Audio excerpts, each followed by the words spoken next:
का जो टॉपिक है वो रखा है मैंने, धरती पर जन्म लेने के कारण। हम क्यों आते हैं, हम क्यों, हमारा जन्म होता है, क्यों मृत्यु होती है, क्यों पुनर्जन्म होता है। पुनरपि जन्मम पुनरपि मरणम पुनरपि जननी जठरी शयनम। बार बार जन्म क्यों, व्हाई। लाइफ में व्हाई पर चिंतन करना बहुत महत्वपूर्ण है, बहुत जरूरी है। हर लेवल पे, हर जगह पर अगर हम राइट वे में व्हाई पूछना सीख ले तो वहां पर हमको जवाब मिल जाता है। हम जान सकते हैं अध्यात्म के अलावा बाकी जगहों पे भी। जैसे चूंकि मैं डॉक्टर हूं, हेल्थ पे काम करता हूं, वैसे आज हेल्थ का टॉपिक नहीं है। कभी कोई डिजीज होती है, बीमारी होती है, तो पूछना व्हाई दिस डिजीज। हम तुरंत दवा पे चले जाते हैं, हॉस्पिटल पहुंच जाते हैं। जो मेंटल डिपेंडेंसी है एक्सटर्नल रिसोर्सेज पर, मेडिसिन पर, हॉस्पिटल पे, उसकी जरूरत नहीं रह जाएगी अगर हम व्हाई पूछेंगे तो, कि क्यों बीमारी आई, क्यों ये शरीर बीमार पड़ा। तो व्हाई पूछने से बिगर पिक्चर का पता चलता है, ये क्यों है। और व्हाई से ही जुड़ा हुआ है हु। हेल्थ आज का टॉपिक नहीं है, आज मैं अध्यात्म के पे तो बोल रहा हूं। व्हाई से जुड़ा हुआ है हु। मैं कौन हूं, मैं क्या हूं। थ्योरी वाइज तो हमारे केसिज्म के लोगों में ही जवाब दे दिया गया, लेकिन उसको समझना है, उसको अनुभव से जानना है। ECW unit, energy consciousness wisdom. हम मूल रूप से चेतना है, और चेतना का एक स्वभाव फॉर्मेशन है। ध्यान में आप चिंतन करेंगे कि मैं कौन हूं, मैं क्यों हूं, तो ये आपका नॉलेज बनाएगा, आपको अनुभव से पता चलेगा। सोल जर्नी हमें चिंतन करना चाहिए, समझना चाहिए कि हमारा ये जो जन्म है ये किस प्रकार होता है और कैसे। भगवत गीता में आता है, ना त्व वा अहम। कृष्ण अर्जुन से कह रहे हैं, ना तुम ना मैं, कभी ऐसा समय था जब नहीं थे। मतलब वी आर इटर्नल बीइंग। हम हमेशा हमेशा थे, हमेशा हमेशा रहेंगे। शरीर के, भौतिक शरीर के बीच में जो हमारा जन्म है, मृत्यु है, हम उससे ज्यादा कंसर्न है, इनकारनेशन। और टॉपिक भी वही है कि हमारा जन्म क्यों होता है। तो ये जो जन्म होता है, इसके जो कारण हैं वो हमारे कारण शरीर में, कॉजल बॉडी में है। ये जो पुस्तक है ये थियोसॉफिकल सोसाइटी की पुस्तक है, आर्थर ई पॉवेल के द्वारा। सभी लोगों को पढ़ना चाहिए कारण शरीर के बारे में। हमारे कारण शरीर में हमारे जन्म के कारण, हमारे बीमारियों के कारण, एक्सीडेंट्स के कारण, मृत्यु का कारण, पुनर्जन्म का कारण, सब कुछ होता है। डिजीज में खासकर जो क्रोनिक डिजीज है उसका तो कर्मों से कारण जरूर है।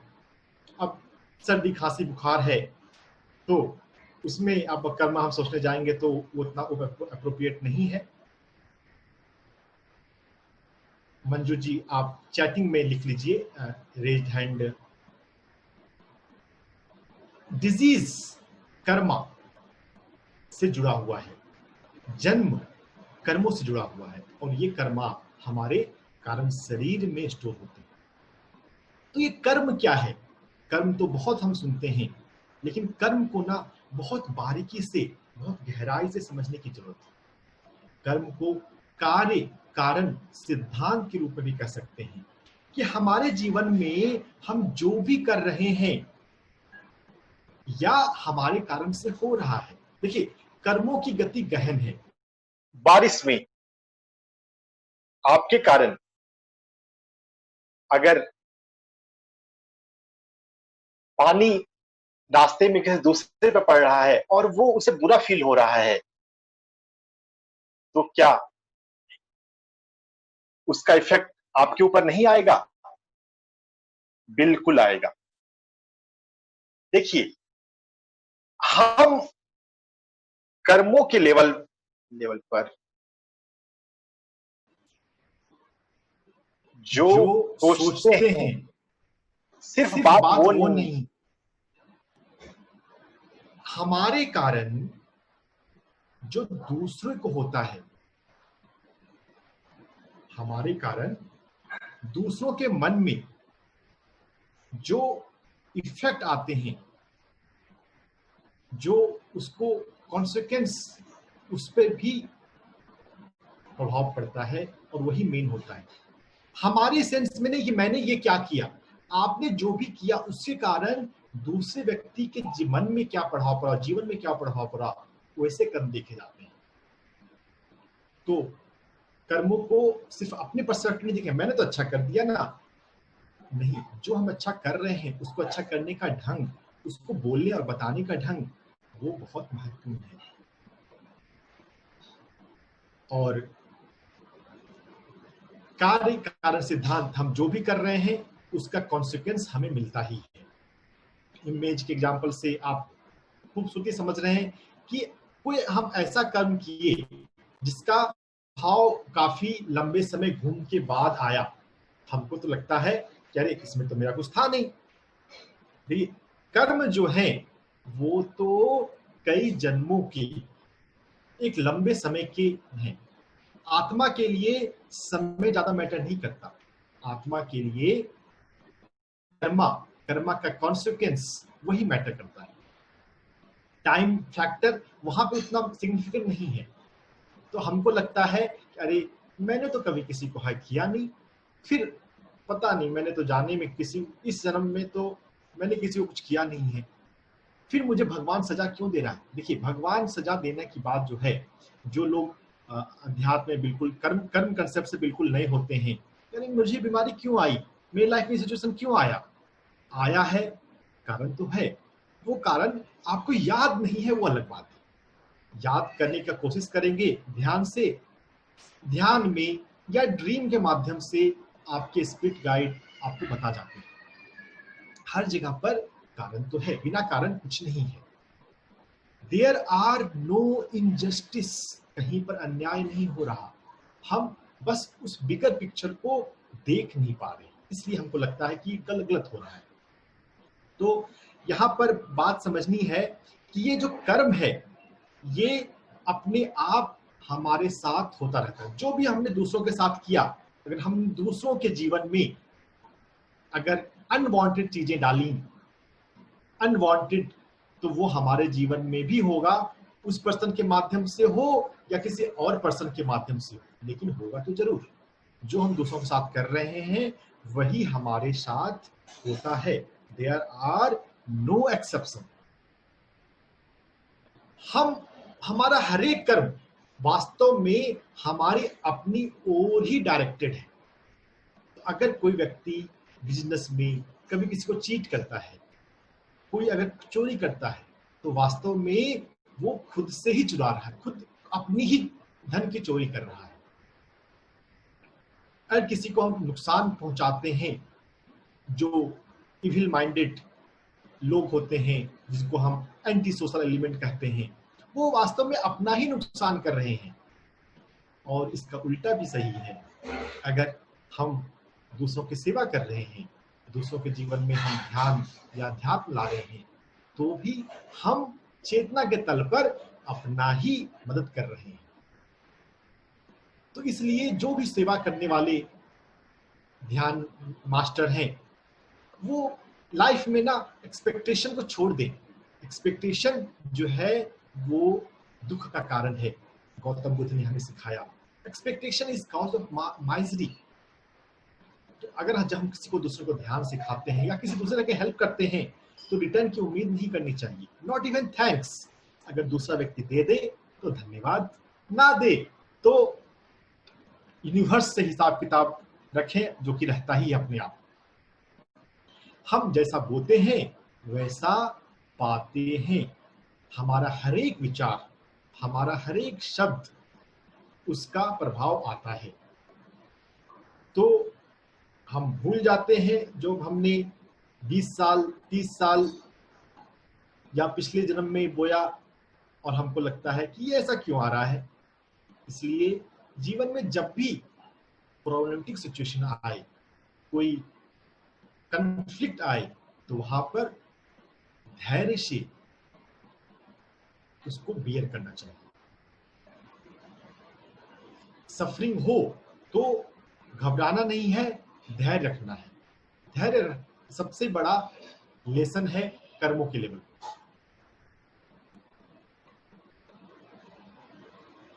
अब बहुत बार सवाल आता है कि अगर कर्मा इतने फंसाने वाले हैं, इतने प्रॉब्लम वाले हैं, तो आते ही क्यों है कर्मा? ये कर्मों के उलझनों में जाना ही क्यों? तो माय डियर फ्रेंड्स, इसके लिए हमें infant soul, baby soul, young soul, इस पर चिंतन करना होगा। चिंतन करने का मतलब कि आप इन पांचों को एक बार पढ़िए।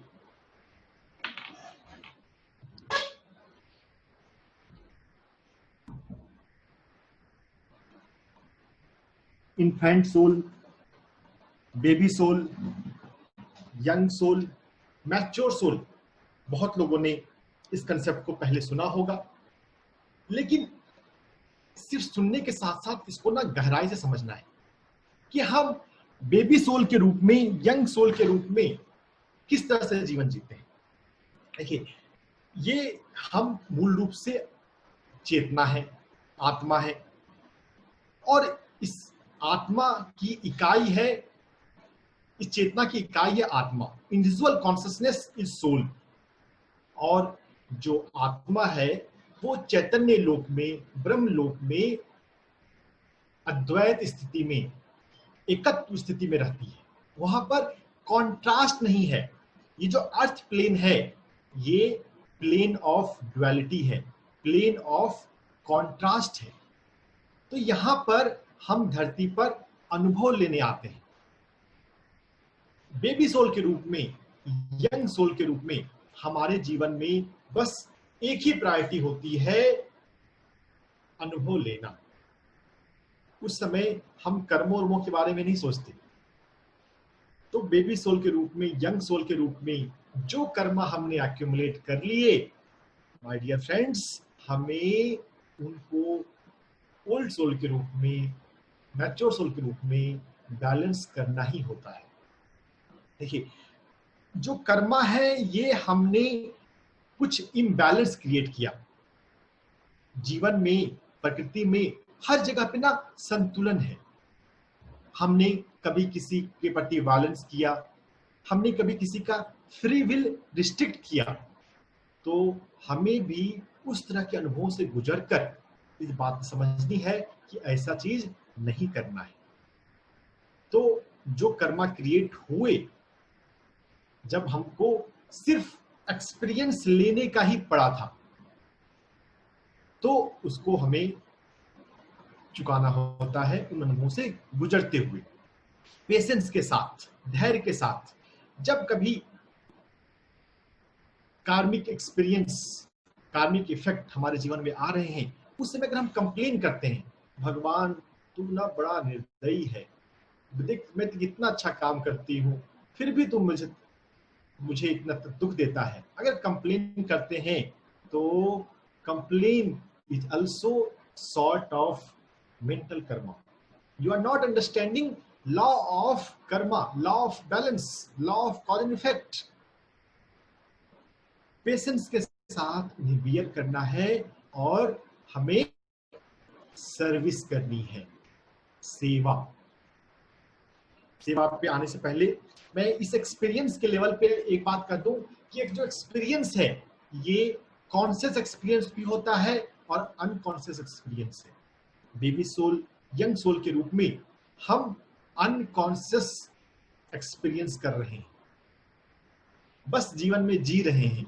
क्यों जी रहे हैं इसकी फिक्र नहीं है, क्यों कर रहे हैं, क्या कर रहे हैं, ये इतना बुद्धि और विवेक नहीं होता, बस कर रहे हैं। जब एक्सपीरियंस के प्रति हम कॉन्शियस होने लग जाएं तो हम ना उसको इंजॉय करते हैं। तो इंजॉयमेंट एक दूसरा कारण है धरती पर जन्म लेने का। कि आत्मा के लोक में कोई कॉन्ट्रास्ट नहीं है, वहां तो अद्वैत है।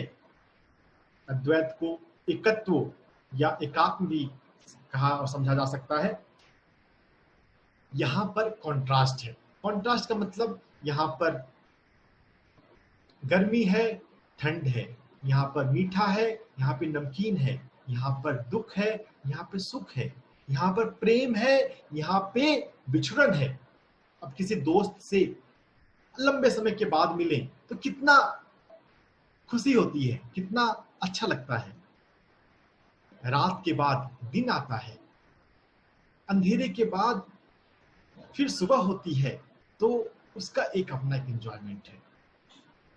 हम कॉन्शियसली अपनी लाइफ से जब गुजरते हैं तो उसको इंजॉय करते हैं।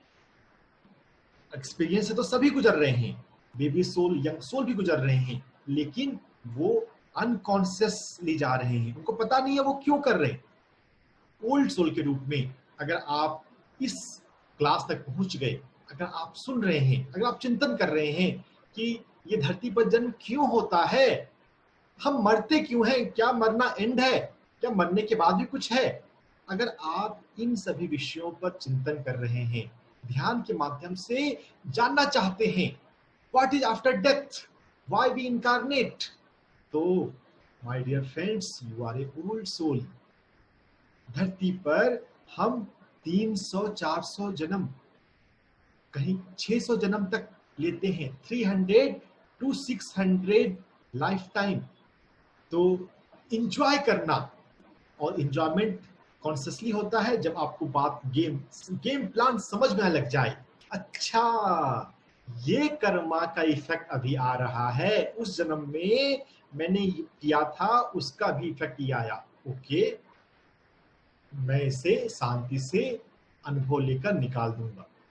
जब कोई कार्मिक कॉन्सिक्वेंस, कार्मिक इफेक्ट आ रहे हैं तो शिकायत नहीं करना चाहिए दोस्तों, उसको पेशेंस के साथ बियर करें, उसको ओके रहें, और लाइफ में छोटी छोटी खुशियों को एंजॉय करना सीखें। देखिए, जीवन में कोई बहुत बड़ी चीज आए तभी एंजॉय करना है, ऐसा नहीं होना चाहिए।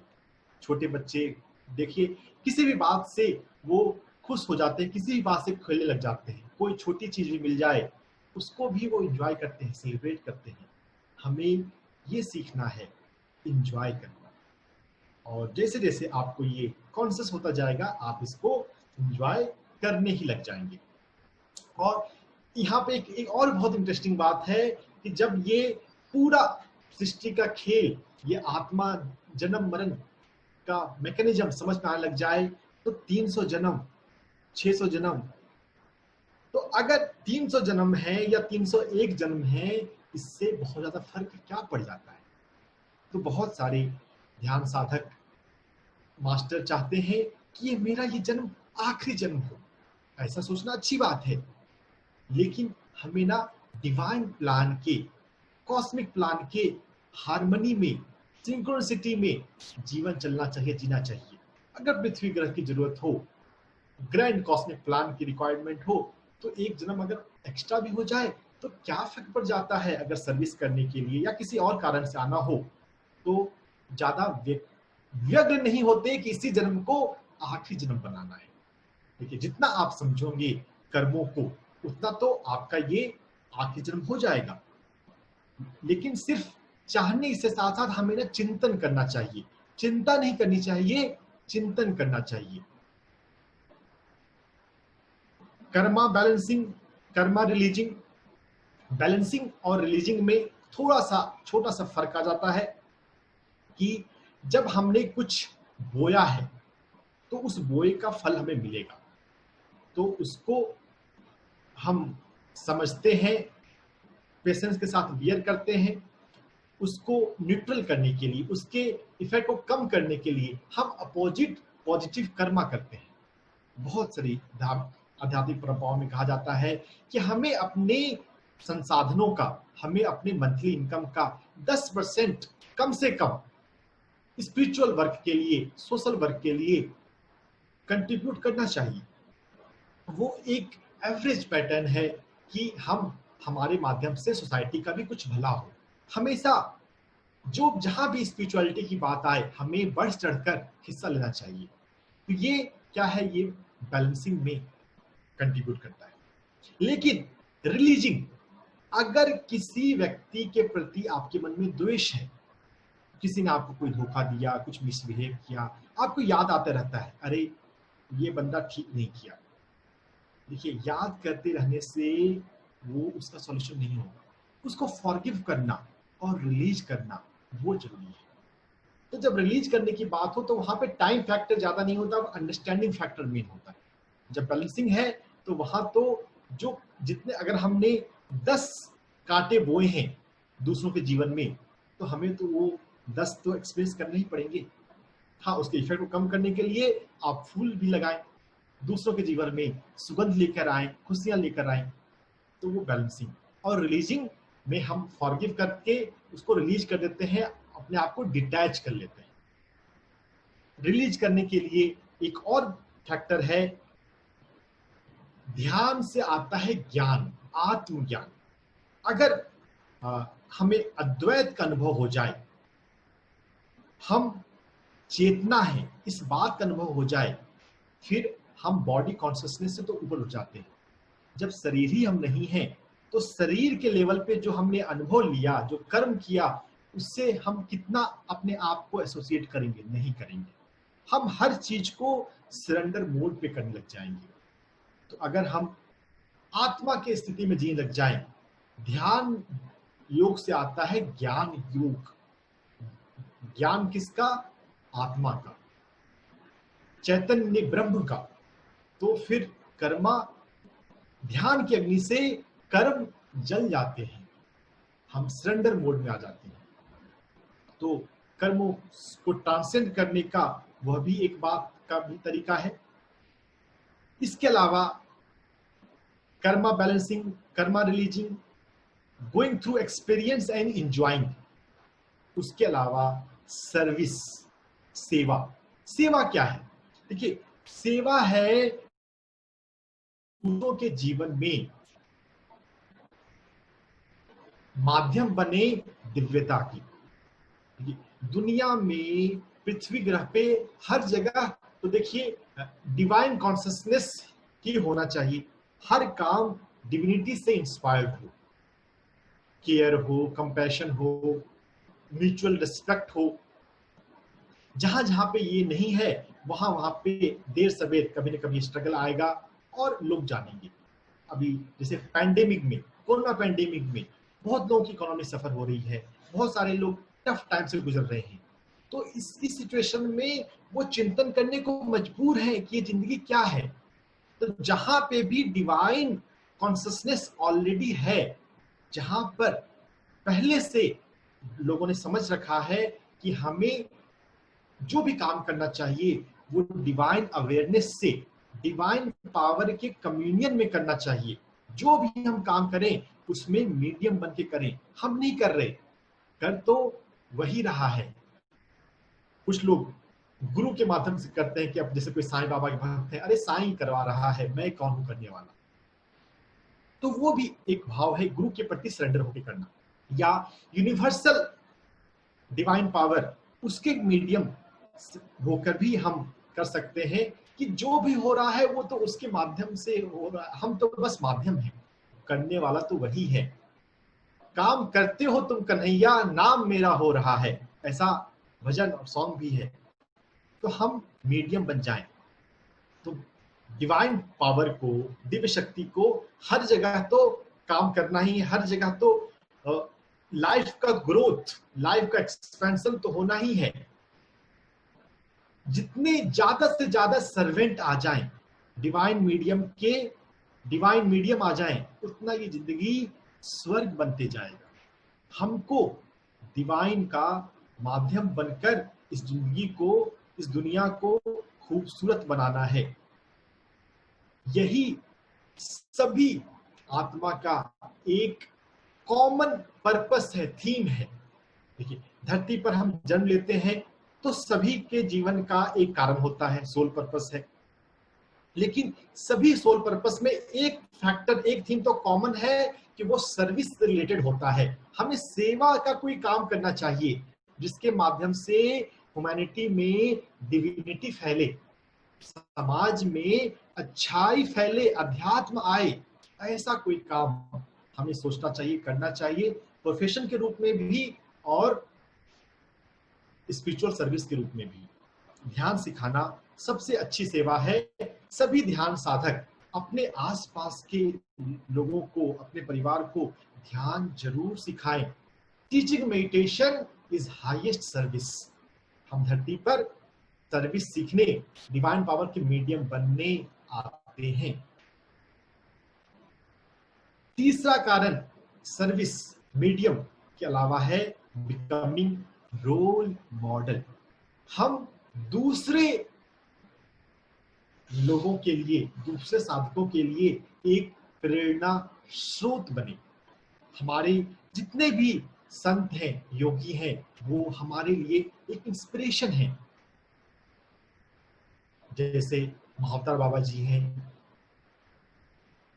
बुद्ध हैं, देवराहा बाबा, शंकराचार्य, कई भारत योगियों का, संतों का देश है। सभी संत, बहुत सारे संत दूसरों के लिए रोल मॉडल बनते हैं कि अगर महाअवतार बाबा जी ऐसा कर सकते हैं तो क्या हम नहीं कर सकते? हम भी कर सकते हैं, हमें भी करना चाहिए। अगर पत्री जी हजारों किताबें पढ़ सकते हैं तो क्या हम नहीं पढ़ सकते? हम भी पढ़ सकते हैं, हमें भी पढ़ना चाहिए। तो हम दूसरों के जीवन में रोल मॉडल बनने भी आते हैं। कितने सारे आत्माओं का, खासकर उच्च आत्माएं, एडवांस सोल का ये लाइफ पर्पस होता है। उनके जीवन में कोई कर्मा नहीं है। धरती पर जन्म लेने का कारण सिर्फ कर्म नहीं होता। कर्म करने के अलावा कितनी बार हम दूसरों को इंस्पायर करने के लिए, दूसरों को सपोर्ट करने के लिए आते हैं। मैं ओशो से सबसे ज्यादा जुड़ा रहा। ओशो के जीवन में जिक्र आता है मग्गा बाबा, और 2-3 संत उनके जीवन में आते हैं जो जस्ट बस उनके जीवन में होते हैं। कोई बहुत ज्यादा टीचिंग नहीं है, कोई बहुत ज्यादा कम्युनिकेशन, कुछ कुछ है, उनकी आपस की बातें हैं, ज्यादा ओशो ने बात बताया नहीं। जब इनलाइटनमेंट से जस्ट पहले बहुत बार हमारे जीवन में बहुत सारे हमारे लिए रोल मॉडल होते हैं, हमारे लिए सपोर्ट सिस्टम होते हैं। तो यह भी एक बहुत बड़ा कारण है धरती पर। और एक बहुत बड़ा कारण ध्यान के अनुभव की बात आता है, अहम ब्रह्मास्मि। अब ये जो ब्रह्म है वो तो चेतना के रूप में, कॉन्शसनेस के रूप में भी है। We are fundamentally consciousness. हम मूल रूप से चेतना है, चैतन्य ब्रह्म है। लेकिन इस ब्रह्म का जो स्वभाव है वो क्या है? ब्रह्मा विष्णु महेश में हम ब्रह्मा को क्रिएटर मानते हैं। तो ब्रह्म होने के फलस्वरूप हम सभी में क्रिएशन एबिलिटी है। वो एक पोटेंशियल के रूप में है, वो एक संभावना के रूप में है। हमें अभी वो, हम उसके प्रति कॉन्शियस नहीं हुए अभी पूरी,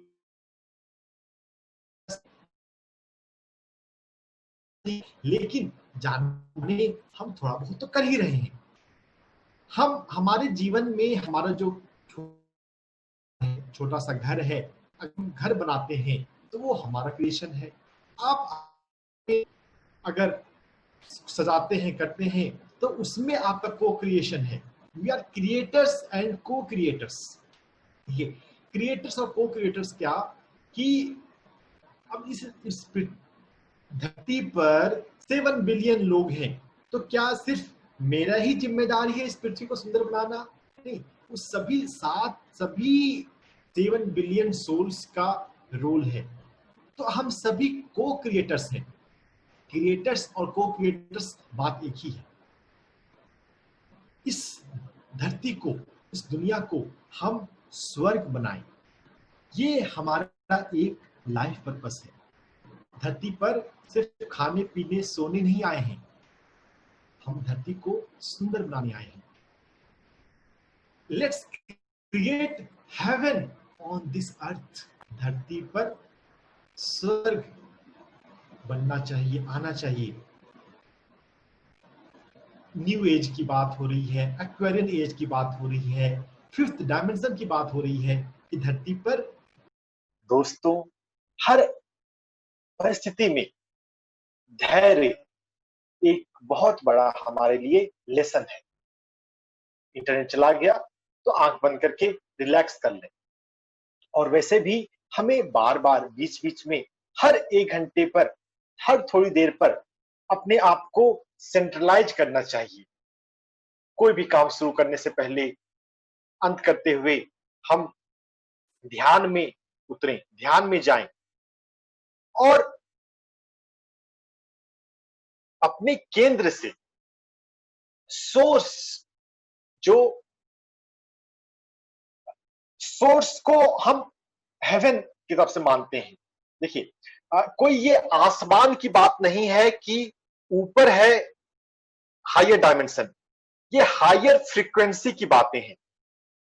तो हमारा जो ये लॉजिकल माइंड है, ये नीचे ऊपर के सेंस में सोचता है। धैर्य, पेशेंस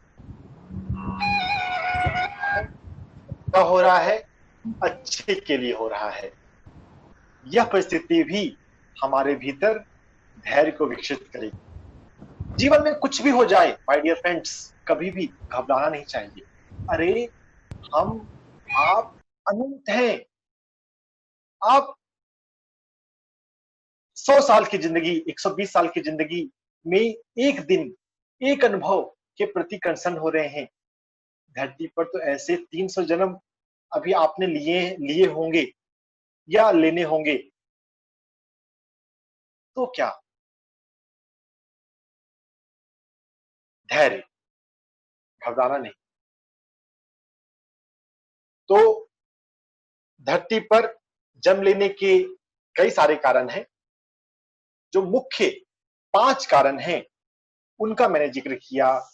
कर्म को समझना, कर्म को बैलेंस करना, कर्म को रिलीज करना, अपने जीवन में जो भी अनुभव हो रहे हैं उनको एंजॉय करना, बहुत ज्यादा सीरियस नहीं हो जाना। ये क्यों हुआ, मैंने इतना मेहनत किया फिर भी काम मेरा नहीं बना।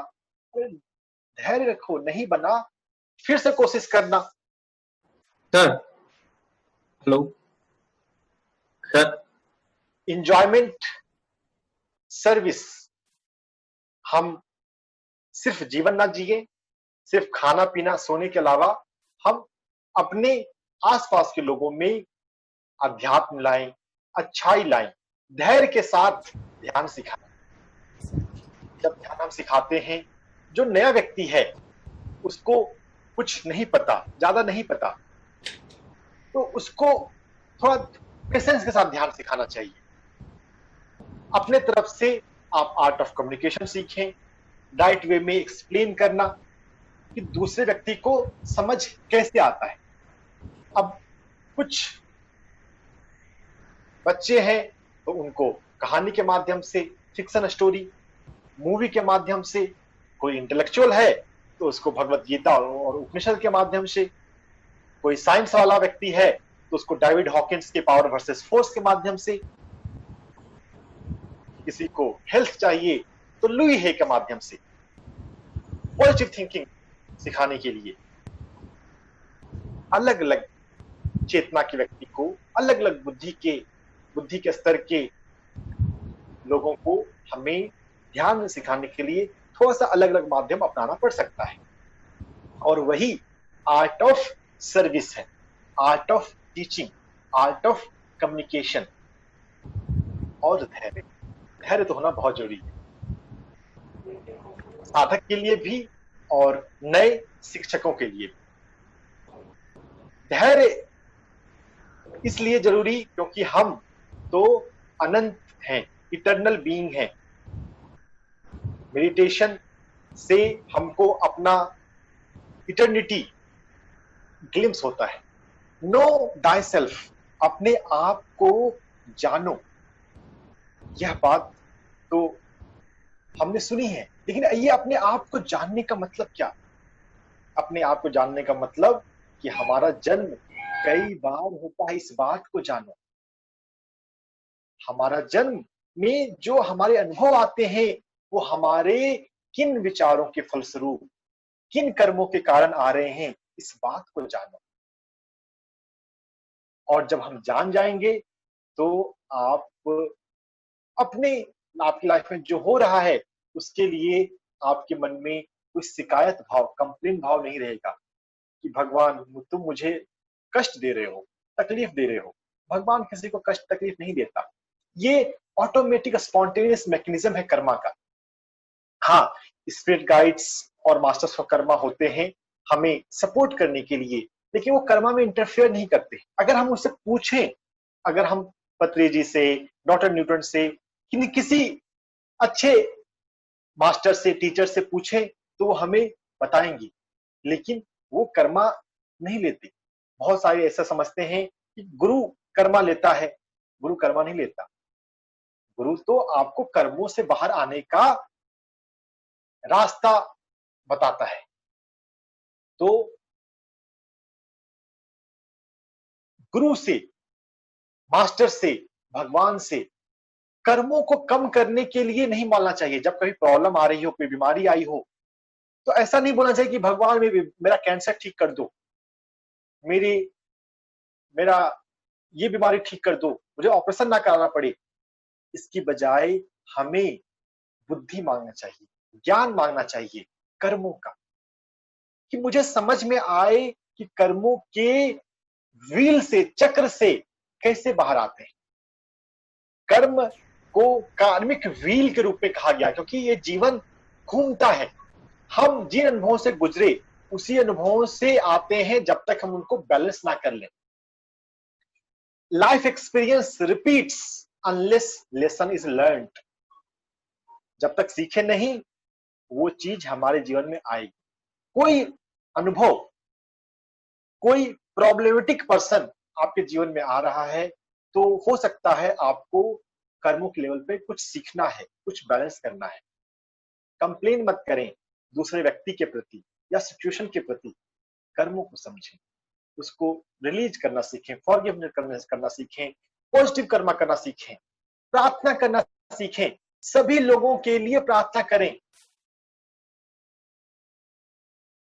जो माइंड वैली के फाउंडर हैं विसेन लखियानी ने अपने जीवन के अनुभव में बताया कि वो जब अपने जॉब में प्रॉब्लम से गुजर रहा था तो वो जब भी किसी से भी बात करता था तो पहले उसके लिए प्रे करता था, उसको उसके लिए प्रार्थना करता था कि इसका जीवन अच्छा हो। और उसने ये हैक पाया कि दूसरों के लिए प्रार्थना करने से उसके काम थोड़े ज्यादा नंबर में बनते हैं, ज्यादा फ्रिक्वेंसी में बनते हैं। तो दूसरों प्रार्थना करने से हमारे काम भी बनते हैं। कर्मा तो बैलेंस होता है तो हमारे रिश्ते अच्छे हो जाते हैं। रिश्ते अच्छे हो, हमारा कार्मिक कनेक्शन, वाइब्रेशन अच्छा हो तो हर जगह पर काम बेहतर बन जाएगा। आप किसी से भी कुछ भी डील करने जा रहे हैं, वैसे कर्मों से बाहर आने के लिए प्रॉब्लमेटिक सिचुएशन में हम उसको ठीक करना चाहेंगे, लेकिन उसके साथ साथ एक जनरल पैटर्न भी हम बना सकते हैं कि हम सभी के लिए प्रार्थना करेंगे, सबको सन्मति दे भगवान, सभी के लिए हम ब्लेस करें, सभी को शांति मिले, सभी को सद्बुद्धि मिले। हमारे सामने जो भी आए हम उसके लिए प्रार्थना करें। यह भी एक बहुत अच्छा ढंग अपनाया जा सकता है। हमें प्रार्थना करनी चाहिए बुद्धि के सेंस में। प्रार्थना मांगने के लिए नहीं, भगवान मुझको ये दे दो, मेरा कैंसर ठीक कर दो, मेरी ये बीमारी ठीक कर दो, नहीं। अगर प्रार्थना करनी है तो बुद्धि, मेरे पास कर्मों की समझ आए, मेरा जन्म क्यों हुआ है, what is the purpose of my life, वो आए। उस सेंस में हम प्रार्थना करें अगर करना है। कई बार सर बच्चों ने ये पूछा है, खासकर और बड़ों ने भी पूछा है सर ग्रुप में, कि सोल्स क्या अलग होती हैं, या जो बेबी सोल जिनको कहा जा रहा है क्या उन्होंने ज्यादा कम जन्म लिए हैं, ये लोग जानना चाहते हैं।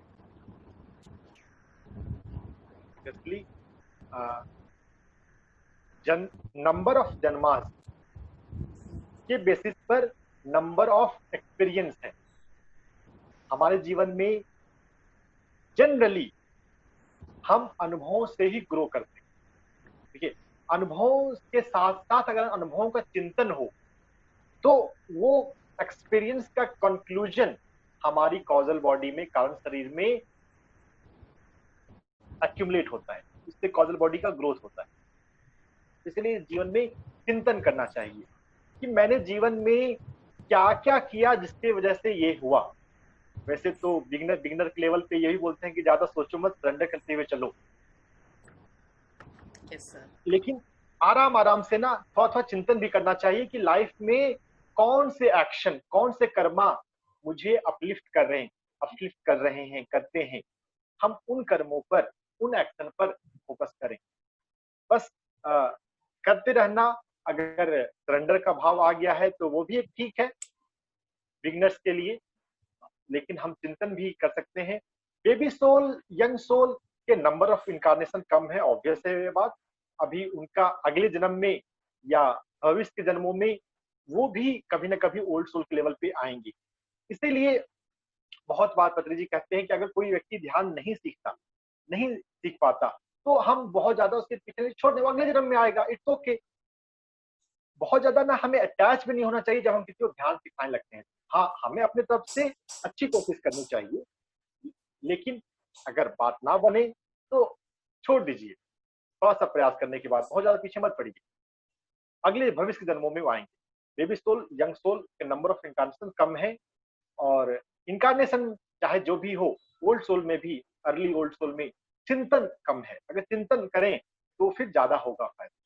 तो हमें हर एक पूर्णिमा को या कोई भी एक टाइम हम ना अपने जीवन में ऐसा करा लें कि हमें ना अपने लाइफ पे कॉन्टेम्पलेट करना है कि मृत्यु के बारे में, जन्म के बारे में, सोल पर्पस, लाइफ पर्पस के बारे में।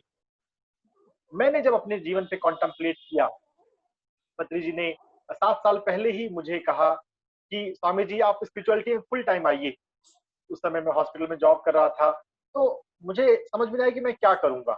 तो मैंने तो उस समय कुछ ज्यादा नहीं बोला, बस फिर धीरे समझ में आया कि दुनिया में जो एजुकेशन है regarding the health, regarding the medical, ये हम अपने कॉन्शियसनेस पर, अपने माइंड पर, अपनी एनर्जी पर काम करते हुए हील कर सकते हैं। इसको, नॉलेज को फैलाने की जरूरत है। तो मैं फिर हैप्पीली, विलिंगली एक्यूपंक्चर, एक्यूप्रेशर को फेस रखते हुए alternative healing, life style medicine, ये साइंटिफिक टर्म है लाइफ स्टाइल मेडिसिन, हार्वर्ड और स्टैनफोर्ड में कोर्स भी चल रहे हैं इसके ऊपर। अभी भारत में अभी उतना पॉपुलर नहीं हुआ है, मैं उस पर काम करने लग गया हूँ। Basically lifestyle medicine is psychosomaticity, mind body medicine, and consciousness, अपने कर्मों पर काम करना। तो वो मैं करने लग गया, वो मैंने अपना समझा कि मुझे यही करना चाहिए, तो मैं अब खुशी खुशी वो कर रहा हूँ। और जब हम सोल पर्पस को समझते हैं, लाइफ पर्पस को समझते हैं ना, तो करने में ही मजा आता है। देखिए, कर्म, भगवत गीता में आता है कि कर्म करो, रिजल्ट के बारे में मत सोचो। जब हम अनकॉन्शियस लाइफ जी रहे होते हैं तो हम बहुत ज्यादा रिजल्ट ओरिएंटेड होते हैं, लेकिन जैसे जैसे हम कॉन्शियस होते जाते हैं या सरेंडर मोड में आते जाते हैं, हम ऑटो इंट्यूशन से अंतरात्मा की आवाज के अनुसार करते हैं और उसको एंजॉय करते हैं। वो करना ही एंजॉयमेंट होता है, करना ही आनंद है, आत्मा में रहना ही आनंद है। कोई रिवॉर्ड मिलेगा, कोई अवार्ड मिलेगा, कोई बहुत रिटर्न मिलेगा तभी मैं खुश होऊंगा, वैसा नहीं होता। सौरभ सर जी, एक अनु जी का सवाल है, how we get to know what kind of soul I am, like infant और mature or old soul please guide? देखिए, सबसे पहले तो हमारे पास ध्यान का एक गहरा अनुभव होना चाहिए।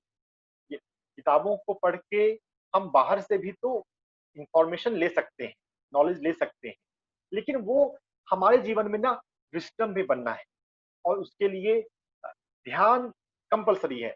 तो सबसे पहली बात तो कि आपका मेडिटेशन रेगुलर हो, कम से कम 1 घंटे का ध्यान तो रोज होना ही चाहिए। जो ज्यादा कर सके उनका और स्वागत। 1 आवर ऑफ मेडिटेशन जब रेगुलर है, हो गया है, उसके बाद हम राइट बुक्स पढ़ें या जो मास्टर, जो टीचर इन बातों को सिखा रहे हैं उनसे सज्जन सांगत्य करें, उनकी बातों को सुने। तो baby soul, young soul, mature soul, सभी के लक्षण हैं, सभी के गुण हैं। बेबी सोल रिजिड होता है, उसे जो बातों को मानता है, जो बातों को मान लेता है, उसके लिए बहुत स्ट्रिक्ट। ब्राह्मण ही सबसे ऊंची जाति है, भारत ही सबसे महान देश है, बाकी तो सब, मैं बस भारत का मैं बहुत प्रेम करता हूं ऐसा। लेकिन अगर हम अपने को बड़ा मानने में, बनाने में अगर दूसरों को नीचा कर देते हैं तो फिर वो अहंकार हो जाता है। अपने सेल्फ लव होना चाहिए, स्वाभिमान होना चाहिए, लेकिन दूसरों को नीचा भी नहीं देखना है। हर सभी के भीतर, सभी भूतों के अंदर अपनी आत्मा देखना, सभी को इक्वल देखना, सभी को रेस्पेक्ट करना, वो होना चाहिए। तो बेबी सोल के पास, बेबी सोल और यंग सोल के पास सुपीरियरिटी का नोशन होता है।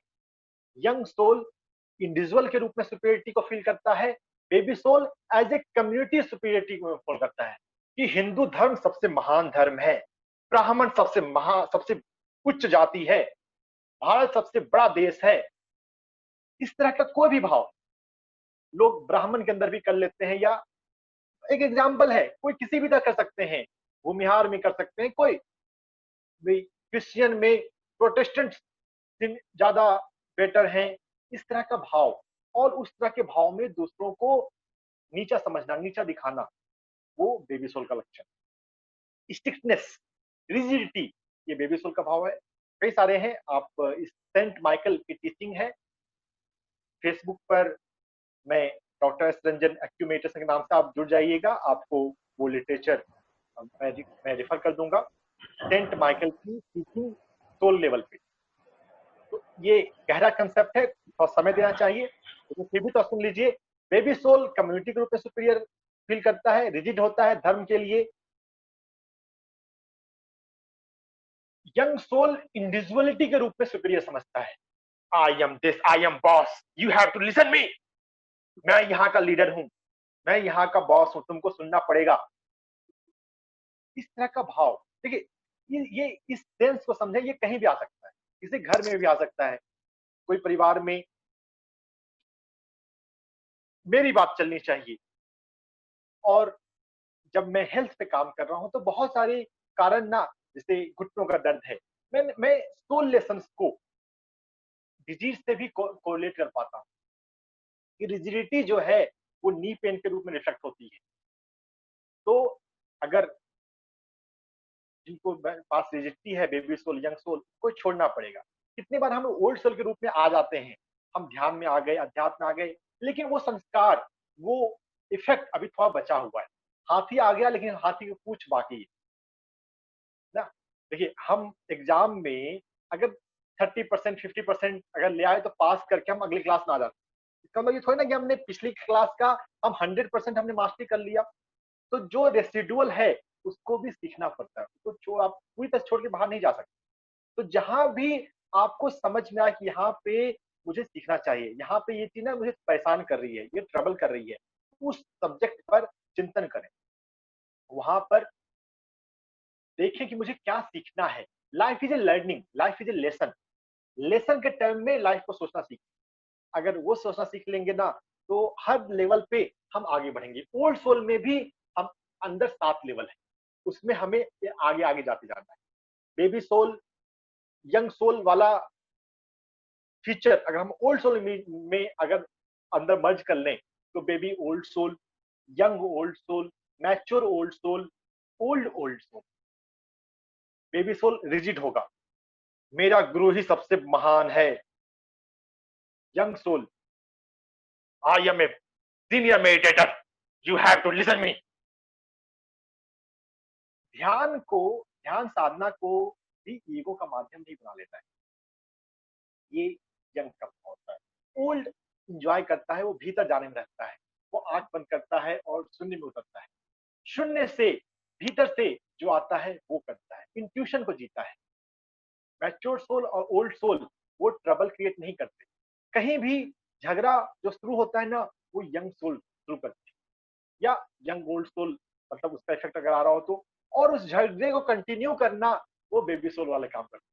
मैच्योर सोल और ओल्ड सोल तो इग्नोर करता है, जाने तो, छोड़ो ना, क्या होता है, अरे लेट गो। मैच्योर सोल और old soul are peaceful soul. तो कभी भी आपके जीवन में एंगर आ रहा हो तो आप इस तरह से चिंतन करें कि यंग सोल का स्वभाव, बेबी सोल का स्वभाव, मेरे भीतर फिर से संस्कार वो उभर रहे हैं, संचित कर्मा अपना इफेक्ट दिखा रहा है। तो by will power, by conscious awareness उसे हम कंट्रोल कर सकते हैं, उसे सीख सकते हैं और ओल्ड के स्वभाव में आ सकते हैं कि divinity is the highest. Divine feeling से जो आए वो हमें करना है, प्रेम देते हुए, प्रेम लेते हुए, भीतर के अनुसार। तो हम आगे बढ़ेंगे, सेंट माइकल की टीचिंग पढ़ें। ज्यादा समय मैं नहीं लूं, ओवर लग के अगले किसी का समय होगा। कोई बताएं, संतोष जी का हैंड अभी भी रेज है, उनका सवाल टाइपिंग में संतोष जी लिख दीजिए। नहीं, ये पूछना था कर्मों के चक्कर से कैसे बाहर आ सकते हैं और भगवान से क्या डिमांड करनी चाहिए कि हम क्या कर्मों के बारे में क्या कहें। कोई ध्यान करना चाहिए, ध्यान सबसे मुख्य है। सेवा करनी चाहिए, हम सभी को हेल्प करें, सभी को ध्यान सिखाएं, सभी के जीवन में अध्यात्म लेकर आए, धीरे से, प्यार से, धैर्य से, सज्जन सांगत से। वैसे लोग जो कर्मों को समझना चाहते हैं, कार्मिक व्हील से आजाद होना चाहते हैं, सत्य को जानना चाहते हैं, कर्म को समझने के लिए जो लोग प्रयास कर रहे हैं, जो सत्य के पिपासु हैं, सत्य के मुक्षु हैं, ऐसे लोगों की हमें संगति करनी चाहिए। ध्यान, स्वाध्याय, reading, Bhagavad Gita, spiritual books, स्वाध्याय, सेवा, दूसरों के जीवन में अध्यात्म को लेकर आना और सज्जन सांगत से, यही 3 तरीके हैं बाहर आने के लिए। प्रार्थना में हम प्रार्थना करें कि मुझे जीवन का मैकेनिज्म समझ में आए, मेरा पर्पस ऑफ लाइफ, मेरा जन्म क्यों हुआ है। भाई कर्म के कई सारे फाइन डिटेल में समझने से एक पहला बात एक समझ लेना है कि मुझे मेरा जन्म किस कारण से है, मुझे क्या करना है as a soul, as a divine soul. हमारा ये स्वभाव है, आत्मा, दिव्य आत्मा, दिव्य आत्मा के रूप में मुझे धरती पर क्या करने के लिए मैं आया हूं, वो करना, ये सबसे ज्यादा मुख्य बात है जानने की। फिर तो कर्मा में बहुत सारी बातें जानना है, अपनी पास्ट लाइफ के कर्मास के अनुसार और इस लाइफ टाइम में भी पहले के कर्मा के अनुसार, जहां भी हमारे लिए सफरिंग है, जहां भी हम प्रॉब्लम फेस कर रहे हैं, बहुत जगह पर उसमें कर्मों का रोल होता है। धैर्य के साथ ध्यान करते रहेंगे। कोई बुक है जी कर्मों के बारे में, कोई बुक है जिसकी कर्मों का पूरा डिटेल? बहुत सारी बुक्स हैं, बहुत सारी बुक्स हैं।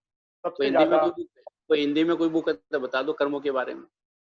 हाँ, माइकल न्यूटन की बुक इंग्लिश में है journey of soul, destiny of soul. उसको ओशोधारा प्रकाशन ने हिंदी में ट्रांसलेट किया है, आत्माओं की यात्रा, आत्माओं की महायात्रा।